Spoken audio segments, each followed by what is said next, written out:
आगे हमारे पास आता है स्पेशल केस आते हैं। Special case of system of two particles. कोई भी सिस्टम ऑफ टू पार्टिकल्स हैं उसका स्पेशल केस आता है। भाई हमारे पास जो position vector of centre of मास आया था, बोलो m1 r1 सभी मिलके बोलेंगे m2 r2 अपॉन क्या आएगा, m1 प्लस m2 के बराबर आएगा। अब मैं आपको ये कहते हूँ कि भाई अगर सेंटर ऑफ मास है वो हमारे पास ओरिजिन पे लाई करता है, और जब बच्चों ओरिजिन पे लाई करेगा तो इसका मतलब RCOM है वो हमारे पास किसके बराबर आ जाएगा, 0 के बराबर आ जाएगा। और जब ये 0 के बराबर आएगा तो मैं कह सकता हूँ कि m1 r1 plus m2 r2 upon m1 plus m2। बच्चों ये 0 के बराबर आ गया। 0 की मल्टीप्लाई करोगे m1 प्लस m2 से 0, हमारे पास आएगा m1 r1 plus m2 r2 is equal to 0 and we get m1 r1 is equal to minus of फिर plus of m2 r2 that is this is equal to minus of m2 into r2 के बराबर आएगा। और अगर magnitude में calculate करें तो हमारे पास क्या आएगा कि m1 r1 must be equal to m2 r2 के बराबर आएगा। ये जब आया है जब सेंटर ऑफ मास है वो ओरिजिन पे है, मतलब मैं कह दूँ कि ये पार्टिकल ले लिया, एक ये पार्टिकल ले लिया, अब इनका सेंटर ऑफ मास है वो हमारे पास ओरिजिन के ऊपर है, और जब इनका सेंटर ऑफ मास ओरिजिन पे लाई करता है then we can say that अगर ओरिजिन से ये r1 डिस्टेंस दूरी पे था तो m1 r1 must be equal to m2 into r2 के बराबर होगा। दूसरा केस आता है कि अगर हमारे पास दोनों पार्टिकल्स हैं उनका मास सेम है, और जब दोनों पार्टिकल्स का बच्चों मास सेम होगा then we can say that कि RCOM is equal to MR1 plus MR2 upon हमारे पास आएगा m प्लस m, और RCOM is equal to m बार आ गया R1 plus R2 upon 2m के बराबर आएगा। m से m कैंसिल आउट हो गया and we can say that RCOM is equal to R1 plus R2 upon 2 के बराबर आएगा। दैट इज हम कहेंगे कि सेंटर ऑफ मास है दोनों पोजीशन वेक्टर के बीच में लाई करेगा। दोनों जो मासेज हैं उनके हमारे पास कहाँ पे लाई करेगा, बीच में लाई करेगा अगर दोनों के दोनों मासेज हैं वो सेम हैं। अब देखो यहाँ पे एक केस और आता है, और एक केस ये समझने का है, यहाँ पे मैं ये कहता हूँ कि अगर हम ओरिजिन की पोजीशन चेंज कर देते हैं, if we change position of origin, origin की पोजीशन है वो हम चेंज कर देते हैं, if we change position of origin then ये कहता है कि हमारे पास जो RCOM है वो चेंज हो जाएगा। ओरिजिन से सेंटर ऑफ मास की पोजीशन है वो चेंज हो जाएगी, but actual position of COM centre of mass will not change. इसको आप इस एग्जांपल से समझिए। ये मैंने कह दिया कि ये हमारा क्लासरूम है, यहाँ पे बच्चे बैठे हैं 1 2 3 4 5 6 7 8 9 स्टूडेंट्स हैं। क्या ये बताओ इन 9 स्टूडेंट्स का मास सेम होगा? नहीं होगा। हमने कैलकुलेशन करी कि ये ओरिजिन मान लिया। अब देखो बच्चों, ये पहला पार्टिकल r1 डिस्टेंस दूरी पे था, दूसरा पार्टिकल की पोजीशन वेक्टर r2 है, r3 and up to so on, और हमने जब इसका पोजीशन वेक्टर निकाला m1 r1 plus m2 r2 plus up to so on upon total mass, और हमने मान लिया कि ये पोजीशन आ गई हमारे पास RCOM की पोजीशन आ गई। This is RCOM। ठीक है। अब देखो अगर मैं आपको ये कह देता हूँ कि ये ओरिजिन ले लेते हैं तो इनकी सभी की वैल्यू चेंज हो जाएगी, RCOM भी यहीं आना है।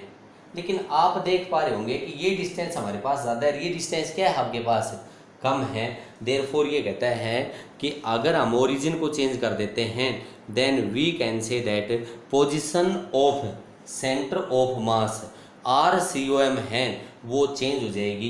बट पहले भी एक्चुअली सेंटर ऑफ मास यहाँ था और बाद में भी हमारे पास सेंटर ऑफ मास उसी पॉइंट पे है। तो ये कहा है कि उस बॉडी का सेंटर ऑफ मास है वो चेंज नहीं होगा। एक बार बच्चों इसको देखोगे, एक क्वेश्चन पूछा जाता है, ये मास m1 है, ये मास हमारे पास कोई m2 है, इसका पोजीशन वेक्टर का कोऑर्डिनेट r1 है, इसका पोजीशन वेक्टर का कोऑर्डिनेट है वो हमारे पास r2 है। ये कहता है कि हमारे पास ये वाला जो मास m1 था इसका जो कोऑर्डिनेट था पोजीशन वेक्टर का वो हमने dr1 डिस्टेंस से मूव कर दिया, और m2 था इसको हमने dr2 डिस्टेंस से मूव कर दिया। तब ये कहता है कि भाई हमें बताना है कि किस डिस्टेंस से हमारे पास सेंटर ऑफ मास है वो हमारे पास मूव करेगा। तो यहाँ पे आपको सिंपल बताना है कि r हमारे पास था, r is equal to m1 r1 plus m2 r2 upon m1 plus m2। Just differentiate कर दो, जस्ट डिफ्रेंशिएट करोगे तो change in position of RCOM, ये RCOM था तो यहाँ पे मैंने कह दिया कि change in position of RCOM is equal to m1 into change in position of r1 plus m2 into change in position of r2 upon m1 plus m2 के बराबर होगा। एक बार इसको देखते हैं, एक इलस्ट्रेशन करते हैं, एक क्वेश्चन करते हैं। क्वेश्चन ध्यान से देखोगे, क्वेश्चन ये है कि हमारे पास एक पार्टिकल है उसका मास है 2 kg के बराबर है, दूसरा पार्टिकल है उसका मास है वो हमारे पास 6 kg के बराबर है। दोनों के दोनों पार्टिकल्स हैं वो हमारे पास किसी एक सेम स्ट्रेट लाइन पे लाई करते हैं। इसका m1 मास है, इसका m2 मास है। अब ये कहता है कि जो मास m1 है वो मूव कर जाता है by a distance of 1 metre towards right direction में। ये मास m1 है इसको हम 1 मीटर से मूव कर देते हैं। अब ये कहता है कि हमारे पास जो पोजीशन ऑफ COM है, पोजीशन ऑफ सेंटर ऑफ मास है वो हमारे पास सेम रहती है। पोजीशन ऑफ सेंटर ऑफ मास है ये हमारे पास सेम रहेगी। तब ये कहता है कि by what distance mass m2 will be moved, कितनी डिस्टेंस से हम मास m2 को मूव करें, and in which direction, whether it is moving in the left direction और it will be moving in the right direction. Question दोबारा देखें, अच्छे से समझे। ये एक हमारे पास सिस्टम ऑफ 2 पार्टिकल्स हैं, एक का मास 2 kg है, एक का मास 6 kg है। हमें नहीं पता एक्स एक्सिस के ऊपर लाई करते हैं, एक्स कहीं भी इसका सेंटर ऑफ मास होगा। यहाँ मान लिया मैंने XCOM है। अब ये कहता है कि m1 मास है उसको राइट डायरेक्शन में मैंने 1 मीटर से मूव कर दिया। अब ये कहता है कि m2 मास है उसको हम कितनी डिस्टेंस से मूव करें सो दैट सेंटर ऑफ मास है वो तो चेंज ना हो, बट सेंटर ऑफ मास है वो चेंज ना हो। तो ये कहता है कि m2 को कितनी डिस्टेंस से हम मूव करें। बच्चों यहाँ से देखो, हमने ये पढ़ा था कि XCOM इज इक्वल टू, बोलो क्या आया था, m1 x1 plus m2 x2 upon बोलना पड़ेगा m1 प्लस m2। अब क्या कह रहे हैं कि भाई हमारे पास DXCOM है वो कितना आएगा, m1 dx1 plus m2 dx2 upon m1 plus m2। यो बताओ XCOM सेम रहता है, तो यहाँ से मैं कह सकता हूँ कि DXCOM है, बोलो किसके बराबर होगा आपके पास, 0 के बराबर होगा। DX1 पहला पार्टिकल है, उसका मास है, वो मूव किया 1 मीटर से, राइट डायरेक्शन को पॉजिटिव ले लिया, तो मेरे को DX2 कैलकुलेट करना है। क्या आप कैलकुलेट कर सकते हो? पुट कर दो वैल्यू। dx की वैल्यू कितनी है, 0 is equal to 2 into 1 plus m2 6 into dx2 upon m1 plus m2 2 plus 6 8 into something 0 के बराबर आ गया। ये मैंने लिख दिया कि 2 plus 6 dx2 is equal to 0 और 6 dx2 इज इक्वल टू -2 और dx2 is equal to -1/3, 2 3 = 6, dx2 is equal to -1/3। और बच्चों dx1 राइट डायरेक्शन में पॉजिटिव लिया था, तो ये हमारे पास नेगेटिव आया है, तो इसका मतलब ये मास है वो हमारे पास -1/3 मीटर से किधर मूव करेगा, it will move towards the left. कौन सी डायरेक्शन मूव करेगा, लेफ्ट डायरेक्शन में मूव करेगा। नेक्स्ट क्वेश्चन देखो भाई, यही क्वेश्चन मैं बता रहा हूँ आपको, ध्यान से देखोगे समझोगे। एक मास था m1, एक मास था m2, इसका मास 1 kg बताया है, इसका मास है वो 2 kg के बराबर बताया है। ये हमारे पास एक लीनियर लाइन के ऊपर लाई करते हैं। ये कहता है कि भाई हमारे पास m1 मास है, इसको हमने क्या कर दिया कि इसकी पोजीशन 0.5 मीटर से हमने राइट डायरेक्शन में चेंज कर दी। पहले मान लेते हैं कि सेंटर ऑफ मास यहाँ था, अब ये कहता है कि सेंटर ऑफ मास है वो इस पॉइंट पे शिफ्ट हो गया जो 1 मीटर दूरी पे है। कितनी दूरी पे आया है, 1 मीटर दूरी पे। तो ये कहता है कि change in position in mass m2 calculate करना है। ध्यान से देखो इसको, मैंने यहाँ से बताया dx1 is equal to 0.5 metre, right में मैंने पॉजिटिव ले लिया, dx is equal to 1 metre, ये भी राइट डायरेक्शन में मूव हुआ है, तो मेरे को क्या चाहिए, dx2 चाहिए। m1 1 kg, m2 2 kg, बोलना पड़ेगा। बोलो dxcom किसके बराबर होगा, बोलो भाई, m1 dx1 plus m2 dx2, m2 dx2 upon m1 plus m2, m1 की वैल्यू बोलो कितनी है, सॉरी dxcom की वैल्यू 1, ये आया 1 is equal to 1 into 0.5 plus m2 2 into dx2 upon 1 plus 2 3। इसको इधर ले आऊँ, इधर ले आऊँगा तो ये आया हमारे पास 3 is equal to 0.5 plus 2 dx2 के बराबर आया।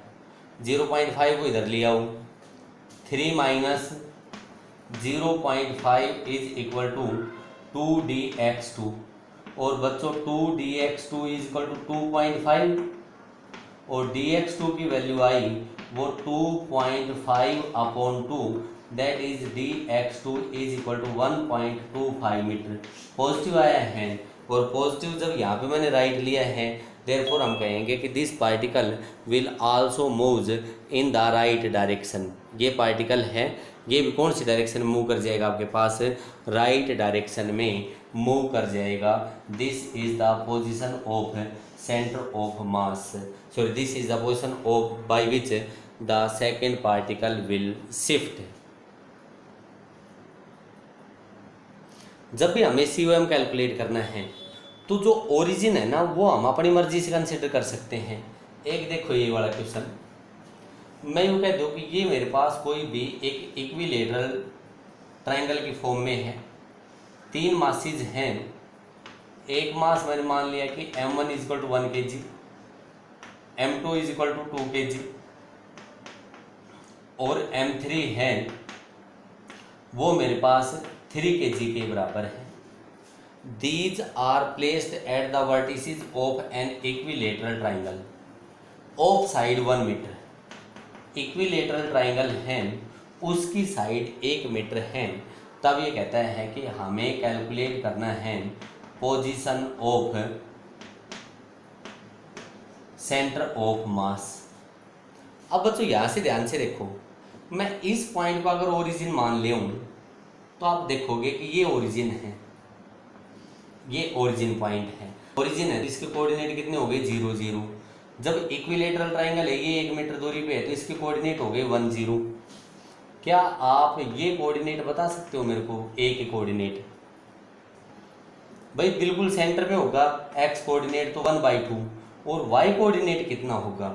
वाई कोऑर्डिनेट के लिए आप देख पा रहे होंगे कि ये मेरे पास एक राइट एंगल ट्राइंगल बन गया, ये 1 मीटर और ये आधा मीटर, मतलब मैं सिंपल जनरलाइज करूँ कि ये a/2, तो बोलो पाइथागोरस थ्योरम से ये साइड कितनी आएगी?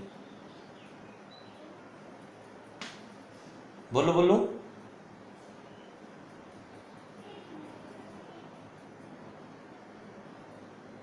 अरे पाइथागोरस थ्योरम से ये साइड कितनी आएगी? क्या पाइथागोरस थ्योरम नहीं आती क्या आपको? a² माइनस a/2 इसका whole square, and this is equal to under of a² minus a² upon 4, under of 3a² upon 4, और ये आ गई अंडर 3/2 ऑफ a के बराबर आ गई। a 1 मीटर था, तो ये हमारे पास आ गई अंडर 3/2 के बराबर आ गई। ठीक है, अब देखें, अब देखो बच्चों, यहाँ से अगर मैं आपसे कहूँ x1 1/2, y1 0 और y2 1, ये मैंने लिखा कि x1 के कोऑर्डिनेट लिखे 1/2, x2 मैंने लिखा 0 और x3 है इसके कोऑर्डिनेट 1। y1 के देखो, y1 के है √3/2, y2 ओरिजिन पे लाई करता है तो ये 0, और y3 x एक्सिस पे है तो ये भी किसके बराबर आएगा 0। बोलो x coordinate of centre of mass XCOM is equal to m1 x1 plus m2 x2, बोलना पड़ेगा plus m3 x3 upon m1 plus m2 plus m3। बच्चों यहाँ से देखो XCOM is equal to m1 1 into x1 1/2 plus m2 into 0 0 plus m3 3 into 1 upon 1 plus 2 plus 3 6, और यह है हमारे पास 1/2 प्लस 3 अपॉन 6। और बच्चों यहाँ पे आ गया 3 में 1/2 जोड़ो 7/2 upon 6, and this is equal to 7/12 metre के बराबर आ गया। YCOM का फॉर्मूला बोलो क्या आएगा?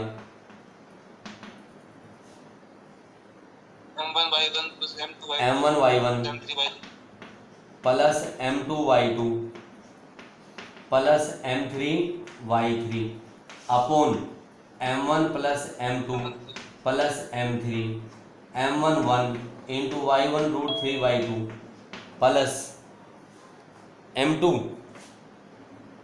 2 इंटू 0 0 और 3 इंटू 0 0 अपॉन टोटल मास 6, और ये आ गया √3/12 मीटर के बराबर आएगा। YCOM आ गया और XCOM आ गया।